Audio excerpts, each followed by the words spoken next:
С необычным криминальным тандемом столкнулись на днях чувашские оперативники. Подозреваемая в кражах из магазинов гастролировала по городам и весям в сопровождении своей мамы. Последняя, правда, в хищениях не участвовала, но, как заботливая родительница, всегда держалась поблизости. В конце января в один день в торговых центрах по улице Калинина, Ленинского комсомола и проспекту Ивана Яковлева в Чебоксарах было зарегистрировано сразу 4 кражи.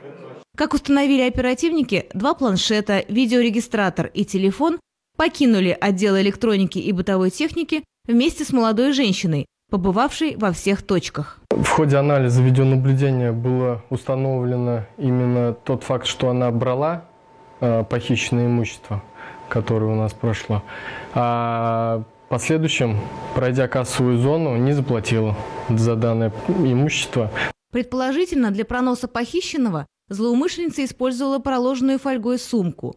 Неделей ранее коллеги из Морел предупреждали наших сыщиков о появлении такой магазинной воровки. У них женщина с аналогичными приметами совершила 2 кражи.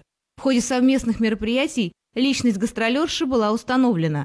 Ранее судимая жительница Казани задержана по месту регистрации.